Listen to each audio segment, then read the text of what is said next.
బిల్లుపై మాట్లాడే అవకాశాన్ని కల్పించిన మీకు మరియు రాజధాని అమరావతి రూపశిల్పి అయిన మాన్యశ్రీ మన ముఖ్యమంత్రి శ్రీ నారా చంద్రబాబు నాయుడు గారికి ధన్యవాదాలు తెలియజేసుకుంటున్నాను అధ్యక్ష.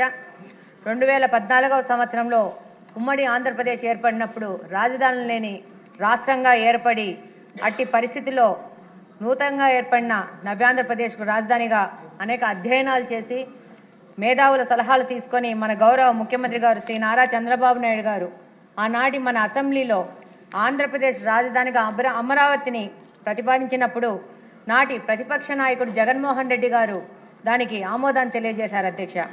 అంతేకాకుండా అధ్యక్ష, రాజధానిని కృష్ణానది ఒడ్డునున్న అమరావతి ప్రాంతానిగా ఎంపిక చేయడం పట్ల రాష్ట్రంలోని అన్ని వర్గాలు అన్ని ప్రాంతాల నుంచి సంపూర్ణ మద్దతు లభించింది అధ్యక్ష. దీనికి గాను 2015 అక్టోబర్ 22న దసరా పండుగ నాడు కనకదుర్గమ్మ వారి ఆశీస్సులతో 4 అంశాలను ప్రాతిపదికగా రాష్ట్ర ప్రజల ఆకాంక్షలు, యువత భవిష్యత్తు, భావితరాల అవసరాలు, ఆధునిక సాంకేతిక ప్రాతిపదికన దేశ ప్రధాని నరేంద్ర మోడీ గారి సమక్షంలో 50 మంది ఆంధ్ర రాష్ట్ర ప్రజానీక హర్షాతికేతనాల మధ్య వారి మద్దతుతో మన గౌరవ ముఖ్యమంత్రి శ్రీ నారా చంద్రబాబు నాయుడు గారు మన ప్రజా రాజధాని అమరావతికి అంగరంగ వైభవంగా అంకురార్పణ చేయడం జరిగింది అధ్యక్ష. సైబరాబాద్ నిర్మించి హైదరాబాద్ నగరానికి ప్రపంచ పటంలో నిలిపిన చరిత్ర కలిగిన సమర్థవంతుడైన విజనరీ లీడర్ శ్రీ నారా చంద్రబాబు నాయుడు గారి నమ్మకంతో 30,000 మంది రైతులు దాదాపు 34,000 ఎకరాలు ల్యాండ్ పూలింగ్ ద్వారా ప్రభుత్వానికి అప్పచెప్పడం జరిగింది అధ్యక్ష. 14-19 మధ్యన సంపూర్ణ మద్దతు ఇచ్చిన జగన్ గారు 2019 సార్వత్రిక ఎన్నికల్లో తన మనసులో ఉన్న 3 ముక్కల ఆట గురించి కానీ రాజధాని మీద ఉన్న తనకున్న అభిప్రాయాన్ని కానీ చెప్పకుండా ఒక్క ఛాన్స్ అంటూ మాటలు చెప్పి తల్లిని చెల్లిని కూడా అందులో పావులను చేసి అబద్ధాలు చెప్పి పాదయాత్రలు చేసి అధికారంలోకి రాగానే వాటన్నిటిని అబద్ధం మాటలు మోసం మాటలుగా నిర్ణయం చేసుకుంటూ ఒక డిక్టేటర్ లాగా నియంతలాగా ఏ విధమైన అధ్యయనాలు కమిటీలు చర్చలు లేకుండా తన మాటే వేదంలాగా శాసనంలాగా ప్రజల ఆశయాలను అడియాసలు చేస్తూ అమరావతి రద్దు 3 రాజధానుల ఆట మొదలుపెట్టి 3 ముక్కల ఆట మొదలుపెట్టి పైశాచిక ఆనందంతో ప్రజలను దగా చేశారు అధ్యక్ష.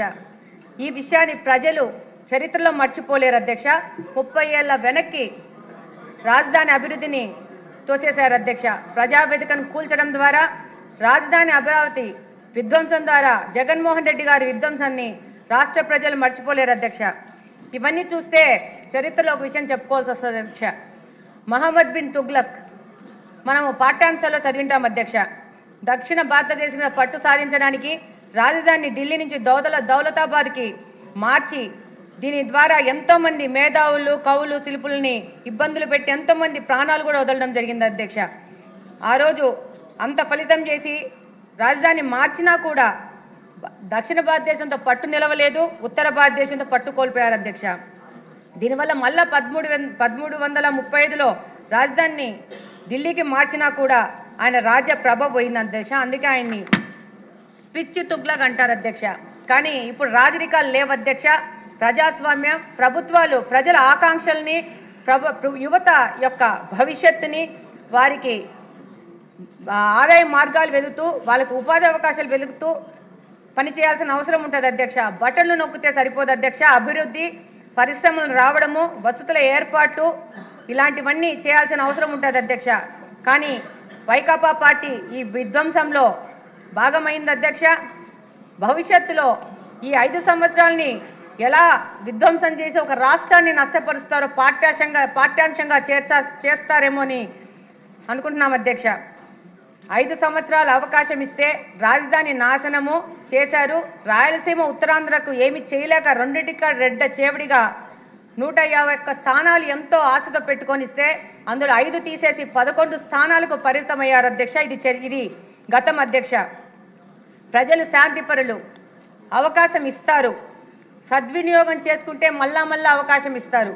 దుర్వినియోగం చేసుకుంటే 11 నెంబర్ను ఒక ఎగ్జాంపుల్ లాగా ఇస్తారని 2024 ఎలక్షన్లో ప్రజలు తెలియజేశారు అధ్యక్ష.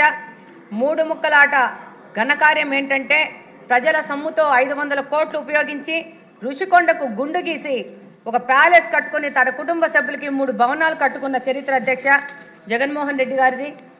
అలాగనే అధ్యక్ష, ఎలక్షన్ ముందు ఏ మాత్రము రాజధాని మీద ఆయనకున్న అభిప్రాయాన్ని కానీ, మూడు ముక్కల ఆటల మీద ఆయనకున్న ఆలోచన కానీ ప్రజలు పసిగట్టింటే ఆయనకు అవకాశం ఇచ్చే అవకాశం లేదు అధ్యక్ష. ఎక్స్ సీఎం అని చెప్పే అవకాశం కూడా లేదు అధ్యక్ష. అలాగనే రాష్ట్రానికి ఈ అవస్థ కూడా ఉండేది కాదు అధ్యక్ష. ఈరోజు 164 సీట్లు కూటమికి వస్తే ఆ రోజు అమరావతి రైతులు 1631 రోజులు దీక్ష చేశారు అధ్యక్ష. ఈ యొక్క నెంబర్లన్నీ యాడ్ చేస్తే 11 వస్తుంది అధ్యక్ష. ఇది ఫ్యాన్సీ నెంబర్ కాదు, ఫ్యాన్ నెంబర్ అధ్యక్ష. ఇందాకనే అచ్చెన్న భావోద్వేగంతో ఆ రోజు జరిగిన పరిస్థితులను తెలియజేశారు అధ్యక్ష. ఇది అచ్చెన్న భావోద్వేగం కానీ ఇక్కడ ఆ రోజు గెలిచిన ప్రజా ప్రతినిధుల భావోద్వేగం కాదు అధ్యక్ష. రాష్ట్రం యొక్క భావోద్వేగం, రాష్ట్రం యొక్క ఆవేదన అధ్యక్ష. ఏ విధంగా ఈ రాష్ట్రాన్ని నాశనం చేయాలో కళ్ళకు కట్టినట్టు తెలియజేశారు అధ్యక్ష. భవిష్యత్తులో ఇలాంటి వికృత రాక్షస క్రీడ జరగకుండా చట్టబద్ధత కల్పించాల్సిన అవసరం రాజధానికి ఎంతగానో ఉంది అధ్యక్ష. రాజధాని అభివృద్ధి, జాతీయ అంతర్జాతీయ సంస్థలు రాజధానికి రావాలంటే ఈ చట్టబద్ధత చేసి వారికి భరోసా కల్పించాల్సిన అవసరం ఉంది అధ్యక్ష. ఢిల్లీ స్థాయిలో అమరావతి గుర్తింపు చూపి దేశ చిత్రపటంలో అమరావతిని అధికారంగా చూపించాలంటే ఈ చట్టబద్ధత అవసరం అధ్యక్ష. ఈరోజు ఈ గౌరవప్రదమైన సభలో ఆంధ్రప్రదేశ్ సంబంధించిన 5 కోట్ల ప్రజల ఆత్మగౌరవ ప్రతీక అమరావతి గురించి మాట్లాడడం అదృష్టంగా భావిస్తున్నాను అధ్యక్ష. అమరావతి కేవలం ఒక నగరం కాదు అధ్యక్ష, అది జాతి కళ, రాబోయే తరాల భవిష్యత్ అధ్యక్ష. 2019-24 మధ్య కాలంలో ఉన్న వైసీపీ అమరావతిపై చేయన కుట్రలు లేవధ్యక్ష. ఒకవైపు ప్రజా రాజధాని నిర్వీర్యం చేస్తూనే భూములిచ్చిన రైతుల మీద దాడులు చేయడం జరిగింది అధ్యక్ష. 3 రాజధానుల పేరుతో రాష్ట్రంలో ఏ ప్రాంతాన్ని అభివృద్ధి చేయకుండా 5 ఏళ్లు కాలయాపన చేయడమే కాకుండా అధికారం కోల్పోయినాక 24 తర్వాత పగబట్టిన పాము వలె పదే పదే విషం చిమ్ముతున్నారు అధ్యక్ష. గత పార్లమెంటు శీతాకాల సమావేశాల్లో బిల్లు పాస్ చేసే సమయంలో జగన్మోహన్ రెడ్డి గారు నేషనల్ మీడియా ముందుకు వచ్చి అమరావతి నది గర్భంలో నిర్మిస్తున్నారని, కనీసం నాగరికతపై అవగాహన లేని మాటలు మాట్లాడారు అధ్యక్ష. రాజధాని నిర్మాణానికి అంత భూమి అవసరం లేదంటూ నిర్మాణాల గురించి చులకన చేసి మాట్లాడారు అధ్యక్ష. రాజధానిలో చదరపు కిలోమీటర్కు 9,000 కోట్ల రూపాయలు ఖర్చు చేస్తున్నారని ఆరోపణలు చేస్తూ అబద్ధాలు చెప్తూ అమరావతిపై విషం చల్లుతున్నారు అధ్యక్ష. అలాగనే వైకాపా సలహాదారుడు, సకల శాఖ సలహాదారుడు రోజుకో మాట మారుస్తూ 5 కోట్ల ఆంధ్రలో కలల స్వప్నమైన ఇప్పటికీ అదే విషయం చిమ్ముతున్నారు అధ్యక్ష. వైకాపా తన పత్రికలో ప్రతిరోజు అమరావతిపై అసత్య కథనాలు వడ్డీ వారిస్తూ రాజధాని మీద అబద్ధాలు రాస్తూ ముందుకు పోతోంది అధ్యక్ష. అమరావతికి ఆర్థిక సాయం ఇవ్వవద్దని ప్రపంచ బ్యాంకుకు, ఇతర సంస్థలకు వైకాపా నాయకులు లేఖలు రాస్తూ ఆంధ్రులకు తీవ్ర అన్యాయం చేస్తున్నారు అధ్యక్ష. అమరావతి సెల్ఫ్ ఫైనాన్స్ ప్రాజెక్టు రాజధాని అభివృద్ధి చేయగా మిగులు భూములు అమ్మగా వచ్చిన సొమ్ముతో ప్రభుత్వం అప్పులు తీర్చుతుంది అధ్యక్ష. గత ఏడాది విస్తృతంగా కురిన వర్షాలకు రాజధాని మునిగిపోతుందని పాత ఫోటోలు చూపించి ప్రజలను మభ్యపెట్టే ప్రణాళికలో ముందుకు పోతుంది అధ్యక్ష వైకాపా పార్టీ. నిబంధనలకు అనుగుణంగా జీవోలు జారీ చేస్తే వివిధ ప్రైవేట్ సంస్థలకు అమరావతి నిర్మాణ పనులు అప్పగిస్తుంటే దానిపై రాద్ధాంతం చేస్తున్నారు అధ్యక్ష. వైకాపా పార్టీ నాయకుడింట్లో కూడా పెద్ద వర్షం పెడితే అది సింక్ కావడానికి 10 నిమిషాలు పడుతుంది. ఆ విషయం కూడా మర్చిపోయి వాళ్ళు అబద్ధాలు క్రియేట్ చేస్తున్నారు అధ్యక్ష. రాజధాని రైతులకు నిబంధనలకు లోబడి ప్లాట్లు కేటాయిస్తుంటే వైసీపీ సోషల్ మీడియాలో అసత్య పోస్టులు పెట్టి రైతులను ఆందోళన గురి చేస్తున్నారు అధ్యక్ష. అధికారంలో ఉన్నప్పుడు అనాలోచిత మాటలు, అసభ్యకరమైన మాటలు అమరావతి మహిళలపై మాట్లాడడమే కాకుండా ఇప్పటికీ సాక్షి డిబేట్స్లో పెడుతూ రాజధాని రైతులను అవమానిస్తూ మహిళలను అవమానిస్తున్నారు అధ్యక్ష. అధికారంలో ఉన్నప్పుడు రాజధానిలో అరటితోట్ల దగ్ధం చేసినప్పుడు ఇప్పటికీ ఏదో ఒక అగ్ని ప్రమాదం జరుగుతూనే ఉంది అధ్యక్ష. దీని మీద ప్రభుత్వం కమిటీ కూడా వేయడం జరుగుతుంది అధ్యక్ష. అలాగనే quantum valley, Ratan Tata innovation hub, విశాఖలో ఏఏ హబ్ వంటివి యువతకు ఉపాధిని కల్పించడంతో పాటు శాస్త్ర సాంకేతిక రంగాల్లో మార్పులకు ప్రభుత్వం ప్రయత్నిస్తుంటే వాటి మీద విషం జల్లుతున్నారు అధ్యక్ష. ఉన్నత విద్య కోసం విద్యార్థులు రాష్ట్రాలకు విదేశాలకు వెళ్లాల్సిన పరిస్థితికి స్వస్తి పలికి ఇప్పుడు నవ్యాంధ్రలోని జాతీయ అంతర్జాతీయ విద్యా సంస్థలు ప్రోత్సహిస్తున్నారు అధ్యక్ష. దీన్ని డిస్కరేజ్ చేస్తూ వాళ్ళు ప్రభుత్వంలో ఉన్న కాలంలో విట్టు ఎస్ఆర్ఎం కాలేజెస్కు రోడ్ల సదుపాయం కూడా లేకుండా వాటి గుంతలు తవ్విన పరిస్థితిలో గత ప్రభుత్వం పనిచేసింది అధ్యక్ష. ఈరోజు పొరుగు రాష్ట్రాల్లో పరిశ్రమలు పెట్టారు కదా, మనకు పరిశ్రమలు అవసరం ఏంటని మాట్లాడుతున్నారు అధ్యక్ష. కన్క్లూడ్ చేయండి. చేస్తాను. అలాగనే అధ్యక్ష, ఈ మధ్య వైసీపీ నాయకులు వాళ్ళు దోచుకున్న భూములు కాపాడుకునేందుకు అసత్య ప్రచారాలు చేస్తూ పెట్టుబడిదారులకు ఫిర్యాదులు చేస్తూ రాష్ట్ర అభివృద్ధిని వైసీపీ నేతలు నిస్సిగ్గుగా అడ్డుకుంటున్నారు అధ్యక్ష.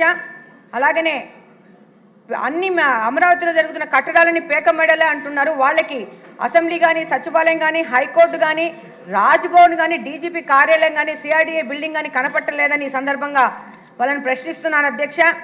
అలాగనే గ్రీన్ ట్రిబ్యునల్ చెప్పింది అమరావతి ప్రాంతము ముంపు ప్రాంతం కాదని చెప్పేసి, అయినా కూడా దాని మీద యాగి చేస్తున్నారు అధ్యక్ష. అలాగనే చంద్రబాబు నాయుడు గారు బ్రాండ్ ఏపీగా ముందుకు తీసుకుపోతుంటే దాని మీద రాద్ధాంతం చేస్తూ దాని మీద అబద్ధాలు మాట్లాడుతున్నారు అధ్యక్ష. వీళ్ళకి ఈరోజు నేషనల్ హైవే 16లో రాజధానికి అనుసంధానించిన ఎక్స్ప్రెస్ వే కనపట్టలేదు. అలాగనే E13 రోడ్డు వేగంగా జరుగుతున్న పనులు కనపట్టలేదు. అలాగనే వెస్ట్ బైపాస్ రాకపోకలు ప్రారంభమైంది కనపట్టలేదు. బిట్స్ పిలాని 70 ఎకరాలు కేటాయించి మన అమరావతిలో బిట్స్ పిలాని వచ్చే విధంగా వెళ్తున్న ప్రభుత్వాన్ని వీళ్ళు గుర్తించట్లేదు. అలాగనే రాజధాని లేఅవుట్ కనపట్టలేదు. అమరావతిలో నేషనల్ ఫోరెన్సిక్ యూనివర్సిటీ ఏర్పాటు అనేది కనపట్టలేదు. గుజరాత్ తర్వాత మళ్ళీ ఆ యూనివర్సిటీ అమరావతిలో మాత్రమే ఉంది అధ్యక్ష. అలాగనే 15 జాతీయ బ్యాంకులకు ప్రాంతీయ కార్యాలయ ఏర్పాటుకు శంకుస్థాపన కనపట్టలేదు అధ్యక్ష. అలాగనే అధ్యక్ష, 150 కోట్లతో ప్రపంచ స్థాయి గ్రంథాలయాన్ని ఏర్పాటు చేస్తే అందులో 100 కోట్లు విరాళాల ద్వారా ఏర్పాటు చేస్తున్నారు అధ్యక్ష. ఇది కూడా కనపట్టలేదు అధ్యక్ష. 4 స్టార్ హోటల్ నిర్మాణానికి ఇచ్చిన అనుమతులు కనపట్టలేదు అధ్యక్ష. మొత్తంగా రాష్ట్రం యొక్క భవిష్యత్తుని నాశనం చేయడానికి పని కట్టుకొని పనిచేస్తున్నారు అధ్యక్ష వైకాపా పార్టీ.